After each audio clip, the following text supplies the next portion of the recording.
My name is Quagersall. Welcome back to another Dev Diary video. Today's Dev Diary focuses on Ayutthaya. So if you haven't played Ayutthaya in Southeast Asia, you're in luck because that white elephant achievement should be easier to get, and it is now, might even be a little more fun. It is already a pretty fun achievement. I got it, I think it was back in 2017 or something like that, and I remember enjoying it.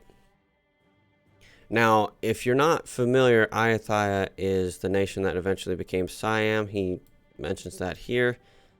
Talks about how some of the flavor that he's trying to push for, how Ayutthaya's capital city had 1 million inhabitants by 1700, some people think.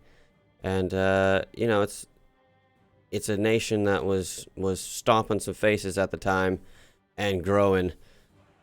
Big regional rivalry between Siam and Vietnam, and they're playing around with that. They're playing around with a lot of vassalizations of people and vassal kingdoms. So he mentions here that in the mission tree, you get a lot more subjugation CBs instead of permanent claims, and that's intentional for him.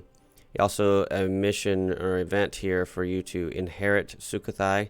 It's a subject that you get early in the game, and apparently was almost like a personal union in the area, and then got integrated when one guy inherited both kingdoms. So that's pretty cool. There's kinds of events.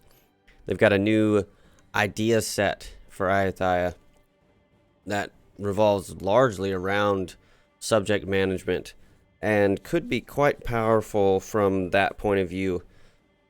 Liberty desire, diplomatic annexation costs, vassal income, diplo rep, improved relations, those sorts of things. But then you have things like dev cost, harsh treatment costs, mercenary maintenance, global manpower, and I guess the cav power.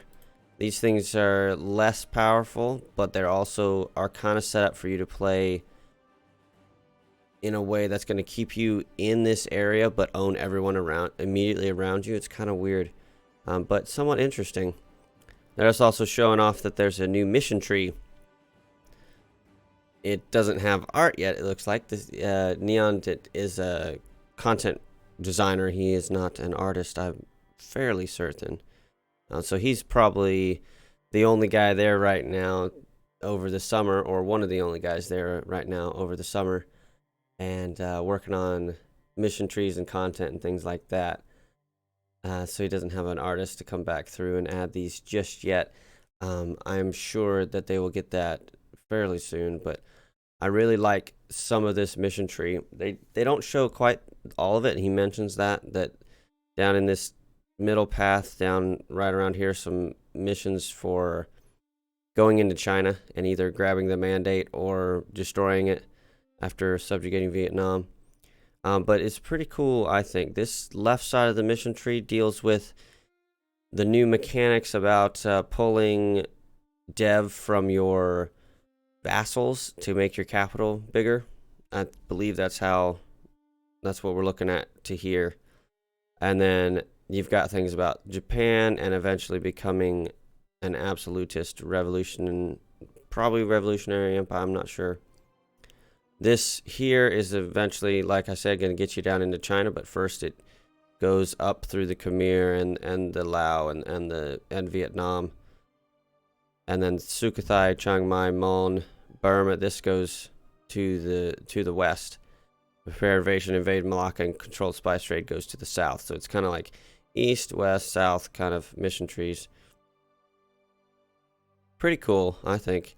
They already were in a position, because they're so centralized in Southeast Asia, to be able to push in all three directions. But you got to keep your diplomacy. You got to do your diplomacy well, or otherwise you're gonna get pushed in all three directions. Yeah, they talk about this Siamese revolution, which occurs later once Siam or Ayutthaya is in interaction with Europeans. And you get to decide whether to be open or go historically isolationist. And there are some benefits and drawbacks to both. one other thing they mention is that you can't form SIAM unless you finish the mission, a certain part of the mission tree. I believe it is down this way to be able to even form it. So tying the formation into a mission instead of a decision, they're usually formed by decisions, and maybe it still probably will be formable by decision, but you'll only unlock that decision, or one of the prerequisites for the decision will be taking this mission. That's what I'm assuming they mean by that. That's pretty cool, I think. And I also really like the idea that the mission tree has more subjugations than it does permanent claims. And you have to, he mentions it in here, the ones that have subjugations. So most subjugation missions additionally require reducing liberty desire of relevant subjects. It's not enough to have a vassal in name. Your subjects must be truly loyal to your will. Your national ideals have an opportunity to shine here, exactly. But it certainly doesn't hope to complement them with influence ideas. Yeah, definitely. So I think Ayutthaya is going to be super fun to play. They already are. I mentioned that before. But if you're looking for people you're going to want to play in 1.31, think about doing them. Am I in the game as them? This is what they look like in 1.30 and what they've looked like for quite a while. You start the game with two vassals, Sukhothai and Ligor. Basically your northern and southern. You could make them marches or that kind of thing. With an event now to integrate Sukhothai, I will be interested in if the meta would be to march him up. Therefore, you could integrate Ligor without pissing him off, and you could use a little more power to him. He starts with a core on you, but usually it's not a big deal to keep little subjects like that under control. It's interesting that the mission tree has you go after these two and then assumes Vietnam is forming. So I'm assuming either by events or a strong mission tree on Die Viet, you will be seeing Vietnam more often. And I believe it's an actual formable now. I'm not sure if it's an actual formable right now. So that's cool. They also mentioned in this Dev Diary that Pegu is going to get a mission tree, a nice mission tree. So if you're looking to get Sailor Mon, that is something I want to get, I think. Did I have that one?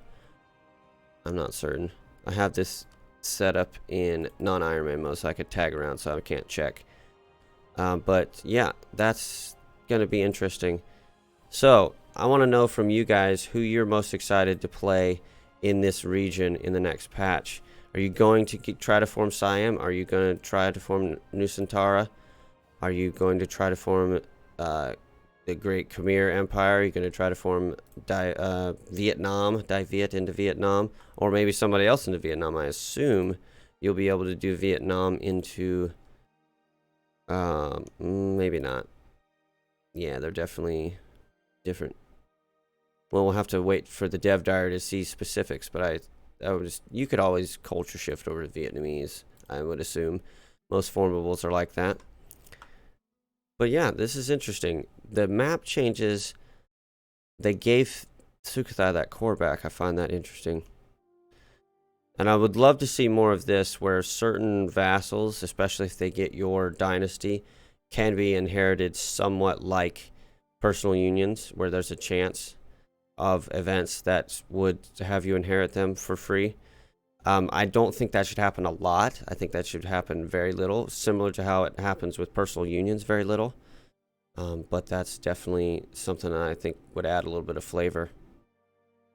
Anyways, I'm kind of excited for Ayutthaya and their ideas pushing people to do more vassal-related stuff. It's super strong in EU4. And I don't think it gets as much credit. Some people get it. Some people get it, and the more hardcore players, not like... And he mentions down in here, I was looking through the... Is it on the first page? It might be on the second page. Looking through the comments, and he responded. Yeah, he responded to several people asking him questions. Talked about how Khmer is going to get some... Talking about... Majapahit is going to be next Dev Diary, they said. He's hoping that one day you'll see an updated Ottoman mission tree, which I think is kind of needed, but also I don't see how anyone's not going to see that as a buff to the Ottomans. So they have a sticky situation where some people get super mad if they ever buff the Ottomans, even though the Ottomans kind of need a buff this patch, in my opinion. Pegu gets him it. That's where I saw that. Oh, they're here. Here's the thing I was talking about. This person says that Ayutthaya ideas are still bad, and from his point of view, they are, because they don't really have a ground military good idea group. Manpower is the only one they have, really. They also have mercenary maintenance, but he's asking that they get infantry combat ability, morale, or discipline to help compete on the ground. And also kind of weird that they don't have either ground or naval, something with some oomph. But he says, you can read this here, but he basically says, I don't agree, and he doesn't think that national idea sets need to be good for world conquest or MP to be good from his point of view, because from his point of view, national ideas should be thematic and flavorful and be fun to play with, historically interesting or something of that nature. And I ended up liking that post because of this comment, because I really like the idea of I agree with that. You don't need every nation in this game to be a powerhouse. And now I'm hoping, he won't try to find it here, but he mentions that he's hoping SIAM gets a different national idea set and maybe an upgrade to the mission tree, possibly. Like a few extra things that get unlocked, like other formables, where like another branch will be there or something like that. And that's interesting, and maybe they could get a little bit of buff to a few of the ideas. Let's speculate on what those could be. I would imagine either maybe a replacement of the mercenary thing with like a Siamese or just a buff to it. That'd be hard. White elephant is too thematic. You want to keep that. Possibly, I don't want to just say buff everything, because that would be dumb. He'd have to work on it. It would take some interesting. This needs to go. The cav cost or cav power early is impactful, but late it needs to be replaced with something more impactful, in my opinion. Possibly even the bonus, because once they became SIAM, they stopped expanding and stopped taking on new subjects and went very isolationist. Although he gives you the opportunity to be either isolationist or open. And I think by the benefits of the open path, more people are going to take it. Because it gives you, like, where is it? Gives you foreign spy detection and intolerance to faith if you go isolationist. But it gives you a bunch of institution progress and a permanent bonus to institution spread, even though you get a penalty to foreign spy detection if you go open. I would probably go open, because who the heck cares if people are spying on you? In single player, at least. It's interesting. But anyways, I'm looking forward to next week's Majapahit mission tree and their situation, because they are also very fun and not well fleshed out currently nation. And I'm assuming they're going to get one of the major achievements for this coming patch for Majapahit, probably to form Majapahit Empire, and there should be another one for Nusantara or something like that.